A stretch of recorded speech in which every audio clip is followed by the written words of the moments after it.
GLPS Payanadam School Radio. Hello friends, I'm Krishna Kumar Mash. Nice welcome to day 28. Come let's talk. Come let's talkന്റെ 28ാം ദിനത്തിലേക്ക് ഏവരെയും സ്വാഗതം ചെയ്യുകയാണ്. കൂട്ടുകാരെ, നമുക്ക് പല സഹായങ്ങളും പലരിൽ നിന്നും സ്വീകരിക്കേണ്ടതായി വരാറുണ്ട് അല്ലേ? അപ്പോഴൊക്കെ നാം അവരോട് എന്തു പറയണം? നന്ദി പറയണം അല്ലേ? അത് ഇംഗ്ലീഷുകാരുടെ ഒരു ശീലമാണ്. അത് വളരെ നല്ല ഒരു രീതി കൂടിയാണ്. നമുക്കും അത് ജീവിതത്തിൽ പകർത്താവുന്നതാണ്.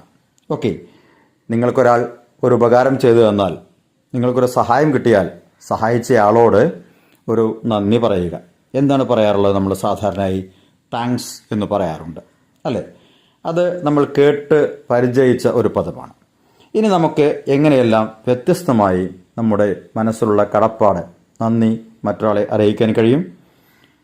ഒന്ന് താങ്ക്സ് തന്നെ അല്ലേ? കുറച്ചുകൂടി നന്നായി പറയുകയാണെങ്കിൽ thank you, I appreciate your help, I appreciate your help. Okay, grateful for your existence, grateful for your existence. ഇങ്ങനെയൊക്കെ പറയുമ്പോൾ സാധാരണ രീതി വിട്ടുള്ള ഒരു നന്ദി പ്രകാശനമായി മാറും. അത് കേൾക്കുന്നയാൾക്കും പറയുന്നയാൾക്കും ഒരുപോലെ രസകരമായിരിക്കും അല്ലേ? ഇനി മറ്റൊരു രീതി എന്ന് പറയുന്നത് thanks a lot, thanks a ton, thanks so much, appreciate it. ഇങ്ങനെയും പറയാവുന്നതാണ്.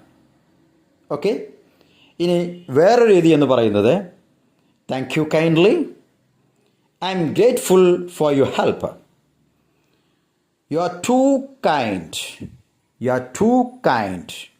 ഇതൊക്കെ നന്ദി പ്രകാശിപ്പിക്കാനുള്ള വിവിധ മാർഗങ്ങളിൽ ഉൾപ്പെടുന്നു. ഓക്കെ, മറ്റ് ചില രീതികൾ എന്ന് പറയുന്നത് oh great, thanks a lot, just what I needed, thanks. ഇങ്ങനെയൊക്കെ ഒന്ന് പറഞ്ഞ് ശീലിച്ചു നോക്കൂ. എന്ത് രസമായിരിക്കും അല്ലേ? നമ്മുടെ ലാംഗ്വേജ് വെക്കാബുലറി വർദ്ധിക്കുകയും ആത്മവിശ്വാസം കൂടുകയും ചെയ്യും. ധൈര്യമായി നിങ്ങൾക്ക് ഇംഗ്ലീഷ് മറ്റുള്ളവരോട് സംസാരിക്കാൻ കഴിയും. Are you ready?